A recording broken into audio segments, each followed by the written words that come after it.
मैं इस वक्त मौजूद हूँ इमामिया कॉलोनी शदरा लाहौर में, और ये मोहल्ला कहलाता है गढ़वी मोहल्ला। और अभी हम मिलने वाले हैं नसीबो लाल से, जो पंजाबी गानों की मशहूर गायक हैं। और अभी उन्होंने PSL पे जो एक तराना गाया, उसकी बहुत शोहरत भी मिली और ज़ाहिर है उस पर तनाज़ा भी हुआ। नसीबो लाल जो हैं वो गढ़वी मोहल्ला में अपनी 7 बहनों और 2 भाइयों के साथ उसी हालात में रह रही हैं जिस हालात में शायद उन्होंने गायकी शुरू की थी।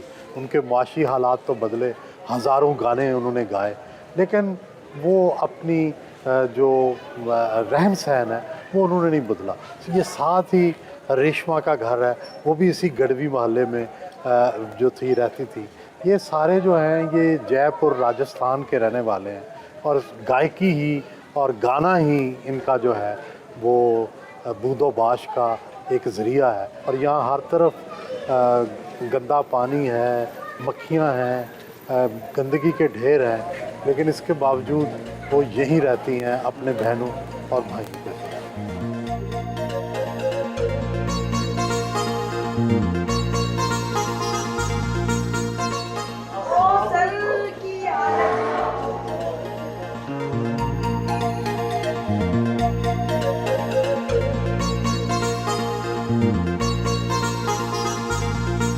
घर पर CCTV कैमरा नस्ब करवाए हुए हैं।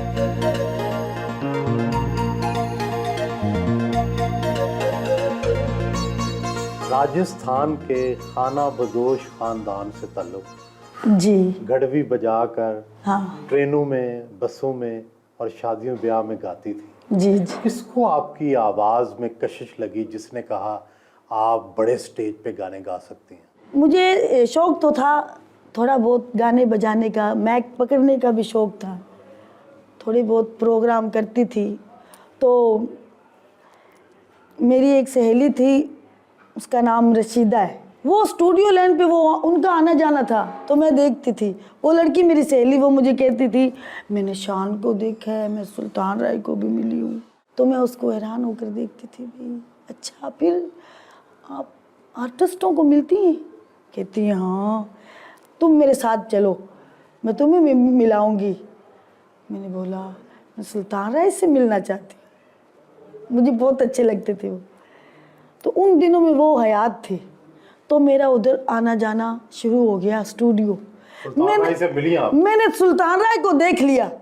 फिल्म एक थी सरनाटा, उसकी शूटिंग हो रही थी, तो मैंने बोला सुल्तान राय साहब अल्लाह आपको ज़िंदगी दे, मुझे बड़ी ख्वाहिश थी आपको देखने की। स्टूडियो तो चलेगी, डर लग रहा कि भाई कोई बंदा ना देख ले कि भाई तेरी पुत्री है ना जी नसीबा, वो स्टूडियो जा रही है, डर मैनू ये लग रहा। वहाँ सरवर साहब जो थे ना, जिनकी फिल्म है देसा दा राजा, वो वहाँ बैठे।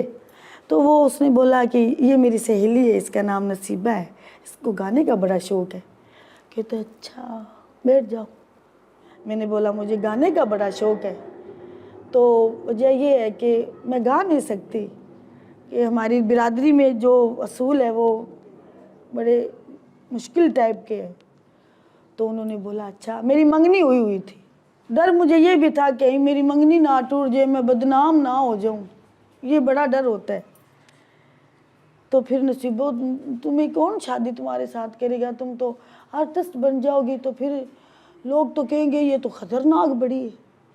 तो वो मुझे कहते हैं आपको ये गाना आता है, माया वे बोल वे, मैडम नूरजहान का गाना है। वो कहता है इसकी तो आवाज़ बड़ी अच्छी है, आप ये करो कल इसे एवरनूर स्टूडियो ले आओ। अच्छा आप एवरनूर स्टूडियो, हम आगे रेल पार्क से।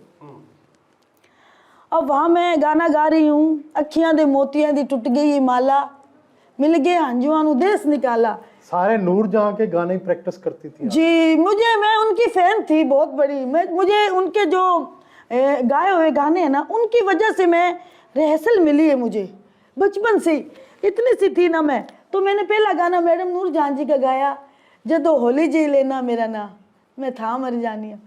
तो उसमें वो मुझे नीता नीता ना कहती थी मैं, क्योंकि वो लफ्ज़ नहीं आते थे। तो मेरा अच्छा, मैं जब छोटी सी थी ना, तो मैं रोई, तो मेरा नानू कहता है, मेरी माँ का नाम भी बीबा था, तो मेरा नानू कहता है बीबा ये जो तेरी बेटी है ना, ये इतना ऊंचा रोती है, ये बड़ी सुरीली होगी।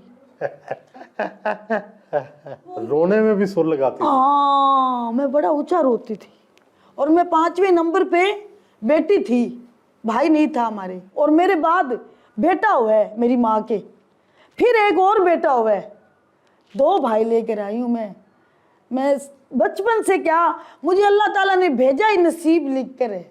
तो जब मैंने ये गाना गाया ना, अखियां दे मोतियां दी टूट गई माला, जब मैंने ये अंतरा कहा ना, हेड वांगू चढ़ आया ने ना दिया, जब मैंने ये लाइन बोली ना, तो उस्ताद ताफू साहब जो थे ना, मेरे उस्ताद, अल्लाह उन्हें ज़िंदगी दे, वो कमरे से है ना बाहर आ गए थे कि ये कौन है। तो वो हमें जानते थे पहले से, तो वो मुझे कहते हैं तू जरीना दी थी है ना, कि हाँ जी, तो जदों सुरीली है, क्योंकि मेरी माँ गाती थी। तो उन्होंने सुना हुआ था मेरी माँ को। मैंने कहते एक जिदा यार जुदा, फिर मैंने और कहा यही, फिर मैंने कहा 5-10 बार मैंने कहा ना, तो मैं खुद ही ये गाना गाने लगी। और ये मुझे नहीं पता था ये वो गाना है जो फिल्म का है, देसां दा राजा। उन्होंने इस तरीके से मुझे इस गाने की रिहर्सल करवाई। उसी वक्त उन्होंने बोला कि हम चलते हैं, आपको स्थाई अंतरा याद है ना। मैंने बोला हाँ, आपका गाना भी ये है, ठीक मुझे याद है ना, मैं आपको सुनाऊं। नहीं तो ये गाने याद कैसे कर लेती हैं आप, तो पढ़ी लिखी नहीं है। नहीं, मैं रटाती हूँ ना गाने, जो रिहर्सल करती हूँ। किताब पढ़ लेती हैं आप? क्यों नहीं पढ़ लेती, क्या लिखा हुआ है लाओ पढ़ूँ। अच्छा, तो फिर इसका मतलब है थोड़ा बहुत पढ़ी लिखी। पढ़ी हुई थी मैं, हाँ। मुझे स्कूल का शौक था, मेरी माँ को पढ़ाने का बड़ा शौक था बच्चों को। हाँ जी। कितनी 3-4 क्लासें पढ़ी हैं? बस ये उन दिनों में मैं ये 5 पढ़ी हुई थी। ये गाना मैं पढ़ कर ही गाया था, वो गाना 5 पढ़ी हुई थी मैं। शौहर और बच्चों के हमरा नाश्ता किया। शादी को कितना अरसा हो गया? तकरीबन 20 साल हो गए। बड़ी सख्त हैं आप, पर रोब रखती हैं? ना जी ना, घर का माहौल है, हमारे घर का घरेलू माहौल है, फैमिली है हमारी, बिलादरी है, और वैसे मेरे मामू की बेटी है। गुस्सा कौन ज़्यादा करता है? गुस्सा जिस टाइम आता है तो दोनों को गुस्सा ज़्यादा आता है।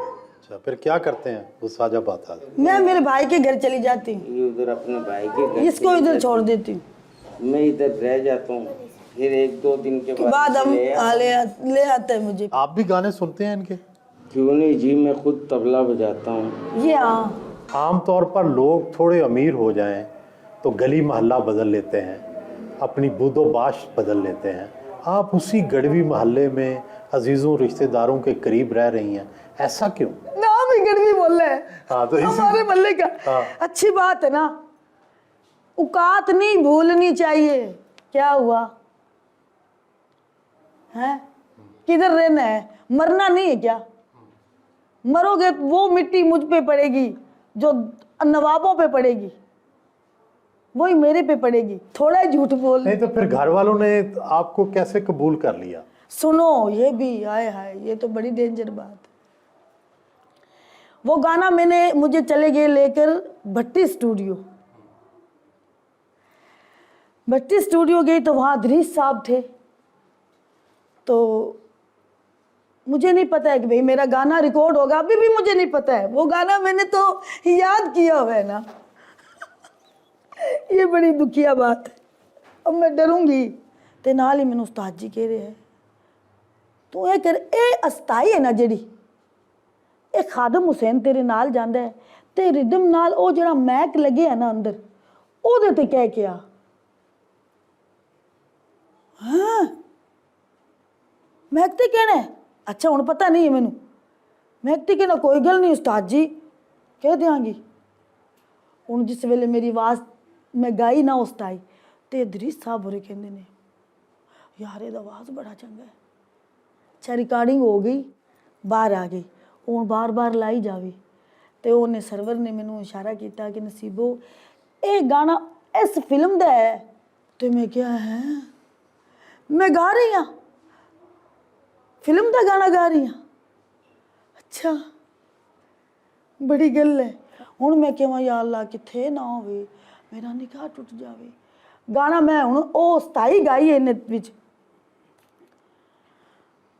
हुण मैनू रात नू नींदर ना आवे मैं स्थाई ते गा ली। नसीबा तेरी जिंदगी खराब हो जाएगी, तू गा भी नहीं सकेगी, ना वो भाई तेनू गाना गुआवेगा ते ना तेनू उस्ताद जी गाना गुआवेगा। ते तेरा जेड़ा छोटा जिहा क्लिप है ना ये तेरा आ गया बिरादरी विच ते तू हुण बह जा एक साइड ते, क्योंकि तेनू ते सारे ही कहणगे कि बड़ी बुरी है बड़ी बुरी है बड़ी बुरी है। तेनू किसी ने ब्याह ही नहीं करवाना तेरे नाल, तेरी सारी जिंदगी इत्थे गुजरेगी कि फिर ये करी तू मर जाई।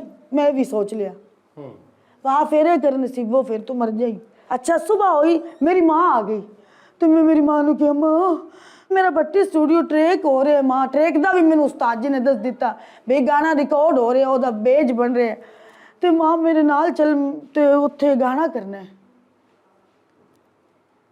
अच्छा चाल मेरी माँ ने कहा आए चलिए, उन्होंने भी शौक से आए की हो गया हो जी आ चलिए। मेरी माँ जो मेरे साथ चली और हम चले गए सीधे भट्टी स्टूडियो मून मार्केट। वहाँ मैंने गाना किया जिदा यार जुदा हो जावे पूरा। अब मैंने ये गाना जो था ना एक कैसेट में हो गया तो वहाँ पूरा मीडिया इकट्ठा हो गया कि एक लड़की की नई आवाज़ आई है नसीबा। हाँ नसीबा है उसका नाम, नसीबा है मेरा नाम। तो नसीबा से नसीबो हो गया मेरा नाम। तो फिर एक लड़का था, मैंने वो उस्ताद जी के साथ काम करता है, उसका नाम नदीम है। तो मैंने बोला नदीम ये गाना है ना जो हमारी बिरादरी तक नहीं पहुँचाना है, मेरे हमारे महल्ले के तक, क्योंकि वहाँ ये अभी फिल्म में भी नहीं आया और ना ये हिट हुआ है, तो कहीं ये ना हो मेरी ज़िंदगी में एक मसला पैदा हो जाए। उसने बोला ना ना मैनू की ज़रूरत है, मैं क्यों करा। अच्छा बड़ी मेहरबानी। ਉਹਦੇ ਅੱਗੇ मैं हथ जोड़े, ਉਹਦੇ पैर भी पे सी, पैरी भी पे सी। अब मैं बसों पे रक्शे पे ऐसे कर कर आहिस्ता आहिस्ता घर आ रही हूँ। और वो उस्ताद जी के साथ था, उस्ताद जी के पास तो गाड़ी थी, उसने उसे उधर उतारा।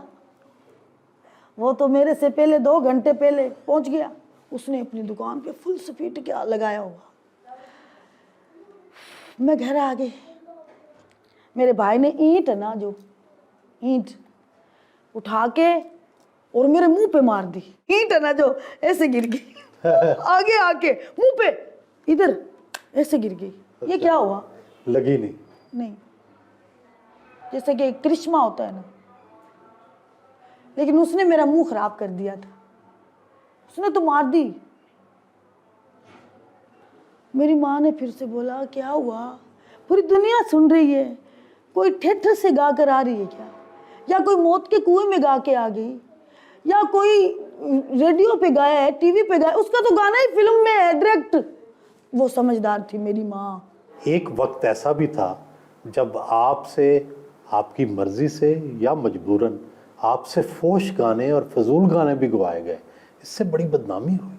उन दिनों में कुछ काम ही ऐसा था कि गाना पड़ता था, खुशी से गा लो, भले मसलन कैसे ही गा लो, गाना पड़ता था।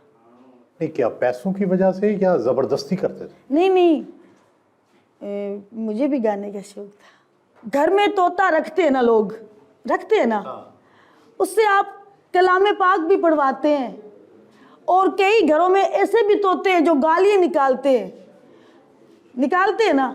तो ये मेरे पे आप फेंक दो ये बात कि नसीबो गाना गाती है, तो मैं अच्छे मुझे गाने देंगे तो मैं वो भी गा दूंगी, और अगर मुझे बुरे गाने मिलेंगे तो मैं वो भी गा दूंगी। नसीबों पे है सब। नसीबों ने गाना गाया ओ फलाना ओ तुसी अगे जरा रिलीज करवा रहे हो, तानू कौन रिलीज कर रहे हैं? वो भी तो पाकिस्तानी है ना, वो भी तो बड़े बड़े जेडे सफीर है जेडे अगो ओही फिल्मां नू कर रहे हैं ना, सेंसर बोर्ड ओही कर रहे हैं ना, अगे रिलीज ओही कर रहे हैं ना, मैं तो नहीं कर रही। लेकिन उनकी वजह से पंजाबी गाने भी गंदे बदनाम हुए, आपका नाम भी थोड़ा ख़राब हुआ। हाँ हुआ, अभी तक हुआ है, अभी तक है, थोड़ा नहीं बहुत सारा हो गया नाम खराब। फिर मैंने उन गानों के अंदर विचरण करना है। आपा दोवें रुस बैठे था मनाऊ कौन वे। अगर मेरे 1000 गाने वो क्या कहते हैं फोश है ना, तो मैंने 2000 गाने सैड सॉन्ग गाए हैं। पीएसएल के तराने की पेशकश हुई, क्या आपको अंदाज़ा था ये क्या है, क्रिकेट क्या है, पीएसएल क्या है? नहीं, और इसका मुझे नहीं पता था, और मैंने ज़िंदगी में सोचा भी नहीं कि मुझे इतना बड़ा गाना मिल जाएगा। एटम लोगों ने तनकीद भी बड़ी की। बातें ना बनाए तो फिर वो जो शख्स है उसका जीने का कोई स्वाद नहीं है। आपको तनकीद में मज़ा आता है? क्या आपके ख्याल में तनकीद होती रहनी चाहिए? होनी चाहिए, अच्छा तनकीद में करते, मज़ा आता है। हाँ अच्छी बात है, करना चाहिए, क्योंकि मैंने गाने इतने ही गा दिए तो उनका हक बनता है। ये जो आपको गानों की आमदन होती है, ज़ाहिर है लाखों रुपए कमाए हों, जी, तो वो लाखों रुपए फिर घर पे तो नहीं लगाए, कहाँ लगा दिए? बहनों भाइयों में? इतने नहीं, फिल्मों के गानों में पैसे मिलते हैं 2000, 3000, 1500। अब आपको यकीन भी नहीं आएगा, क्योंकि मैंने इतने गाने गाए हैं। क्यों गाए हैं इतने गाने? इसलिए तो गाए हैं कि भाई एक दिन में 10 गाने कर दिए, 10,000 हो गया। नहीं तो ये पैसे जो हैं ये अपने बहनों भाइयों में फिर आगे बांट देती हैं, क्या करती हैं? कोई बहन भाई मजबूर है, उसकी बेटी का ब्याह है, या मसलन कि कोई बीमार है, अल्लाह माफ़ी दे, या कोई खुशी है, या कोई छिला हो जाता है घरों में, तो उनको मैं इजीली पैसे दे देती हूँ। भाई पैसों से अगर जान बचती है, इज्जत मिलती है तो कोई बात नहीं। कोई बात आप शुरू ही से सुरीली थी या मौसीकी की बाकायदा तालीम हासिल की? नहीं। नहीं, मैंने मौसीकी की कोई तालीम हासिल नहीं की। मेरी माँ ने मुझे थोड़ा बहुत सिखाया। हमारा ख़ानदान ही गाने बजाने वाला है। हमारे ख़ानदान में मेहंदी हसन साहब, तो वो भी राजस्थान? वो भी राजस्थान के, रेशमा जी वो भी राजस्थान की है, हेमलता जी वो भी राजस्थान की है। तो हमारे ख़ानदान में ये विरसे में आया हुआ है गाना बजाना। तो खाना बदोश तो एक, जब हम इंडिया से पार्टीशन के दौरान वो जो जंग हुआ था, उसमें कई लोग उधर चले गए थे, कई लोग इधर चले गए थे, उसकी वजह से हम खाना बदोश हुए हैं। सबके घर थे, ज़मीन थी, हाँ अभी भी हमारे उधर बहुत ज़्यादा ज़मीन है हमारे राजस्थान में। डरे हुए थे, एक तो हम गाने बजाने वाले, ऊपर से जंग, बम धमाके, चाकू छुरियाँ, तो वो डर डर कर रहने लगे। भाई जिस तरह भी मेरा सियाज बम सुट देता किसी ने, क्या करेगा। गढ़वी मोहल्ले में ही लेजेंड गुलकारा रेशमा मतफन है। उनकी कब्र पर फातिहा खानी करने आई।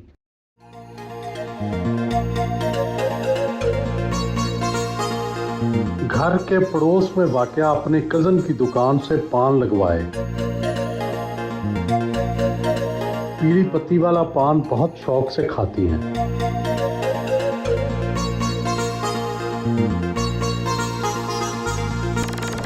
सत श्री अकाल जी, मैं हूं दिलेर मेहंदी और आज मैं बताना चाहता हूं कि नसीबोलाल जी ने पूरी दुनिया में बहुत बड़ा नाम किया अपना, और जो भी गाया बहुत ही सुर में गाया।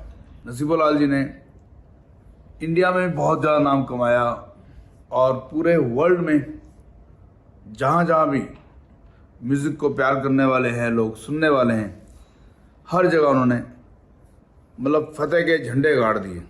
तो जितने भी लोग मेरी आवाज़ सुन रहे हैं, ढेर सारी ब्लेसिंग दीजिए नसीबोलाल जी को कि उन्होंने बहुत ज़्यादा नाम रोशन किया म्यूज़िक के अंदर। घर से रवाना हुई। थोड़ी बहुत अंग्रेजी भी जानती हैं या नहीं? थोड़ी सी जानती हूँ, यही जैसे वेलकम, मसलन बैठ जाओ तो सिट डाउन, खड़े हो जाओ तो अप, बस ये इतना सा जान। पीएसएल पे आपने जो गाना गाया उसको ग्रूव कहते हैं। आपको पता है ग्रूव क्या होता है? हाँ जी पता है मुझे, क्योंकि मैंने थोड़ा थोड़ा पता लगाया था भाई इसको क्या कहते हैं, तो मुझे समझ आ गई। अब समझ ये आ गई कि उसमें क्या है कि तरह तरह की आवाज़ लगानी, कोई इंग्लिश में लगा रहा है, कोई पंजाबी में, कोई उर्दू में लगा रहा है, कहीं तबला बज रहा है, कहीं ढोलक है, कहीं हारमोनियम है, तो इनको सब चीज़ों को मिक्स कर दिया जाए ना तो उसको ग्रूव कहते हैं। गुड, ठीक है ना, ये सही बात है ना, सही कहा है ना मैंने, मुझे पता है। कोई ऐसी ख्वाहिश जो अभी तक पूरी ना हुई हो? एक ख्वाहिश थी कि जैसा कि मैडम जी को तराने मिले हैं कि उनको बॉर्डर पे उन्होंने बुलाकर गाना तराना दिया है, ये नहीं पूरी हुई। बाकी सब ख्वाहिश मेरे अल्लाह ताला ने मेरी पूरी की है। आपने गुर्बत को तो करीब से देखा होगा। देखिए, लोगों की देखी और मैंने उनकी हेल्प की है और रोई हूँ उनके पास बैठ कर। भाई पैसों के लिए कभी मत मरना, मेरे पास आ जाओ, रोया मत करो। मुझे कोई रोकर दिखा दे ना तो मैं इतनी मोमन हूँ खुद कि मैं उसके साथ रोना भी शुरू कर देती हूँ। भाई तुम क्यों रो रहे हो? और ये जब कोरोना आया है ना, कोरोना शुरू हुआ है, तो मैंने मेरी कौन सी बिरादरी है जिसको मैंने राशन नहीं दिलाया, पैसे नहीं दिए। आपकी क्या ख्वाहिश है कि आपकी बेटी और आपका जो बेटा है वो मुस्तकबिल में क्या करें? मैं ये चाहती हूँ कि मेरी बेटी पढ़े और वो डॉक्टर बने, और मेरा बेटा पढ़े। मैं उसे इतना पढ़ाना चाहती हूँ कि वो क्रिकेटर भी बने। सिंगर तो वो है, लेकिन मुझे सिंगरी नहीं अच्छी लग रही है उसकी। मैं ये चाहती हूँ कि वो क्रिकेटर बने, वो मैं उसे क्रिकेटर बना कर रहूँ। एवरनू स्टूडियो पहुंचे नगमा निगार अल्ताफ बाजवा, फिल्म डायरेक्टर मसूद भट्ट और प्रोड्यूसर इलियास गुजर ने इस्तकबाल किया।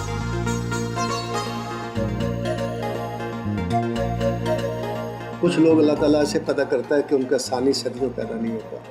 उनमें सुल्तान राय साहब भी थे, उनमें मैडम नूर जहाँ भी थी। ये वो फनकार हैं जो सदियाँ तरसेंगी इनके लिए। नसीबों का कमाल ये है कि वो मौसीकी की आवाज़ जिसकी छत पूरी इंडस्ट्री को कवर किए हुए थे मैडम नूर जहाँ की, उस छत को इसने गिरने नहीं दिया। और अल्लाह ताला इसको और तरक्की और इज़्ज़त दे, और इसको पाकिस्तान फिल्म इंडस्ट्री के लिए इसके अंदर एक दिल हमदर्द रखे। और ये पाकिस्तान फिल्म इंडस्ट्री के प्रोड्यूसरों के लिए मैं खुलकर बात करूँगा, अपने रेट को प्रोड्यूसर को देख कर रखे। ये बहुत ज़्यादा पैसे मांगती हैं जी, तीन सन में टोटल पंजाब के सर्किट के, और प्रोड्यूसर को पता होता है कि ये पैसा जो मैं लगा रहा हूँ ये मुश्किल से आएगा, इसके बावजूद वो खुले दिल से पैसे देता है। तो उसके साथ तामन जो है, तो इस चीज़ को मद्देनज़र रखना चाहिए। नसीबों को अल्लाह और भी इज़्ज़त दे। वो एक गाना कहीं गाएगी तो उसको लाखों रुपए मिलेंगे, बिल्कुल, और ज़्यादा मिले, ये हमारी ये दुआ है। लेकिन पाकिस्तान फिल्म इंडस्ट्री के प्रोड्यूसर को ज़िंदा रखना हमारे लिए ज़रूरी है। नासिर साहब ने जितनी भी बातें की हैं मैं उससे एग्री करता हूँ, और नसीबों से मैं भी रिक्वेस्ट करता हूँ कि हमारे प्रोड्यूसरों को जो इस वक्त पंजाबी फिल्म बना रहे हैं वो वनाई साहब जहाद कर रहे हैं। इनकी ज़रूरत है फिल्म इंडस्ट्री को, जो लोग इनके पास आते हैं कि हमारी फिल्म में गाना गाओ, क्योंकि इनका सानी कोई नहीं है फ़िलहाल। तो इनको भी चाहिए कि अगर लोग इनके पास आते हैं तो उनको उतनी ही खंदा पेशानी से पेश आएँ।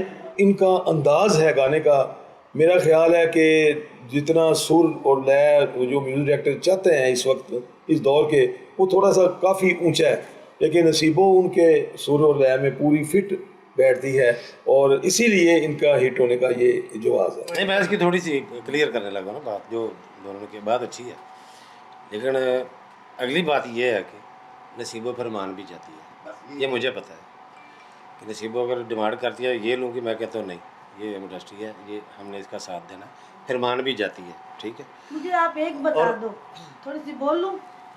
बोले कितने पैसे देते हो एक गाने के, इतना बता दो। चल, लाख रुपया दे रहे हो? अच्छा ये तो बहस, 50,000 अच्छा ये तो बहस नहीं है ना। मसलन इस वक्त जो पंजाबी फिल्में बन रही हैं नसीबों, कभी पूरे पैसे दिए गानों के? नहीं, ये भी तो बताओ ना, आगे मेरी बात कर रहे हो आप लोग। तो मैंने चलो उनमें से 25,000 रुपया, अगर मैं 25,000 की तो कोई अमाउंट भी नहीं है, ये तो बात करती हूँ 50-50 लाख रुपया ले रही है दुनिया गाने का। मुझे तो वहाँ तक आपने पहुँचने भी नहीं दिया। मुझे तो पहुँचने अच्छा भी चलो, मैंने ये 25,000, 10,000, 15,000 में से भी आप मुझे फुल पावर का गाना देकर उसमें भी आप कम करते हैं, तो वो फिर आप मुझे दे ही ना, मैं वैसे ही गा दूंगी, कोई बात फुल नहीं। पावर का गाना तो आप गा सकती है, तो वो देते हैं। पड़ जाएगी कि नसीबों पता नहीं 2 लाख रुपया ले रही है या 1,20,30 हजार रुपया एक गाने का। वो भी मैंने अभी 2 महीने हुए, 3 महीने हुए मैंने अभी किए हैं। लेती कितने हूँ ये भी तो बोलो ना। 15,000 रुपया देते हैं फुल पावर गाना। 5-6 गाने करवा कर भी पैसे बाद में देते हैं, पहले नहीं देते हैं। ये भी तो सुनाओ ना। भाई हम ये बैठ के एक तय कर लेंगे, प्रोड्यूसर सारे जो जायज़ होगा वो आपको मिल जाएगा, और पहले ले लेना, पहले ले लेना। नसीबो लाल हमारी फिल्म इंडस्ट्री की ज़रूरत है मौसीकी के हवाले से। और मेरा पहला गाना नसीबो ने गाया जो इश्क दवाल से उन्होंने सजना परदेसी हो गया, बल्कि फिर उस फिल्म के सारे मेरे गाने थे। और अगर नसीबो ने 1000 गाना गाया तो 900 गाना मेरा, जिसमें से तकरीबन 800 हिट गाने हैं मेरे। जो इश्क दवाल सानू आया, ए मेरे हुसैन कर मेरी जान सजना, अल्लाह तो डोरियाँ। अच्छा, दूसरी बात यह है कि कभी कभी हमारी थोड़ी सी हो जाती है, थोड़ी सी अनबन। मैं कहता हूँ नसीबो जब तुम सुर लगाती है ना, मैं फिर मुँह हो जाता हूँ।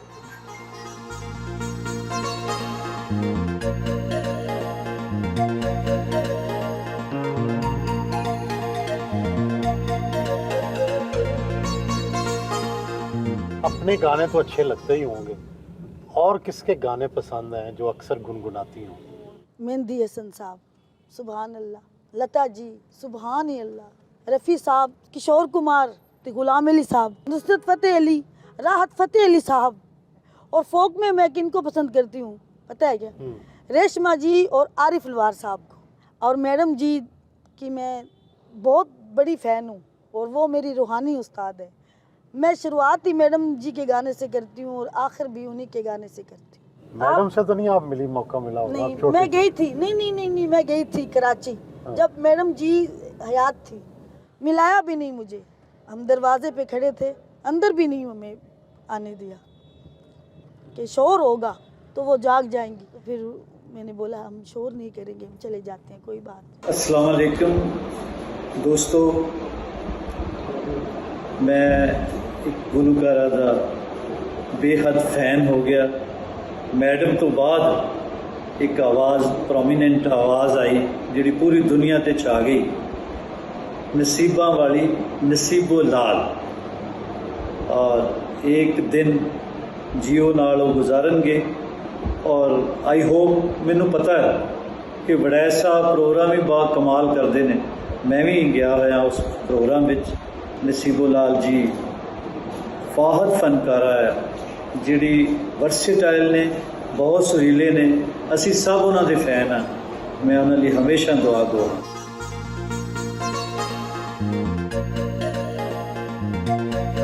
मून मार्केट में भट्टी स्टूडियो पहुंची।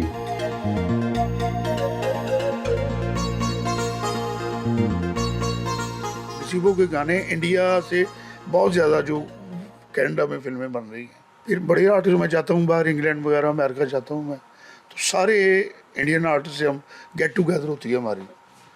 तो खुदा की कसम उन्होंने ये कहा कि यार कि ये जो गला है ना, रगे भी ऐसी है और आकार भी ऐसा है। ये दो क्वालिटियाँ सिर्फ मैडम नूर जामे थी जो खुदा ने नसीबों को अता की। मैंने एक फिल्म शुरू की थी देसां दा राजा, उसमें एक गाना बना था जिदा यार जुदा हो जाए। वो मैडम जी ने गाना था, मैडम जी बीमार हो गए। मैंने इनको कहा, मैंने कहा आपको, मैंने 2-3 दफ़े इन्होंने कहा, इसने बहुत अच्छी लगी मुझे। वो तहफ़्फ़ुज़ बड़े तरीके से उठ के ना तो बाहर आ गए दफ्तर से, तो मुझे उन्होंने बाहर बुलाया, कहता उस्ताद तेन की हो गया? मैं कहा जी क्या हुआ? कहता तू बर्बाद कर देंगे एडा बड़ा गाना। मैं कहा उस्ताद जी एडा अच्छा तो कह रही है। कहते फिर कल गाना रख दे। मैंने कहा जी रख ले। इसी भट्टी स्टूडियो में वो गाना हुआ है जिदा यार जुदा हो जाए। फिर ये जितने म्यूजिशियन थे, जितने लोग थे, कोई घर नहीं गया। जब इन्होंने गाना गाया, सब ने इनको नज़र की, उसके बाद सब इनके अजीज़ हैं, रिश्तेदार हैं, हम दूर हैं। नसीबो लाल का पहला गाना आप ही के स्टूडियो में रिकॉर्ड हुआ, क्या तासुरात ने आप जब पहली दफ़ा आवाज़ सुनी? तो मैंने मैडम नूरजहाँ के साथ तकरीबन 30-40 साल काम किया है, तो वो हमें कानों में एक आवाज़ रची हुई थी। तो जब मैंने नसीबो जी को सुना तो मुझे लगा कि ये इसमें कुछ है, इसमें बहुत टैलेंट है। साउंड रिकॉर्डिस्ट खुरम भट्टी ने गाना रिकॉर्ड करवाया।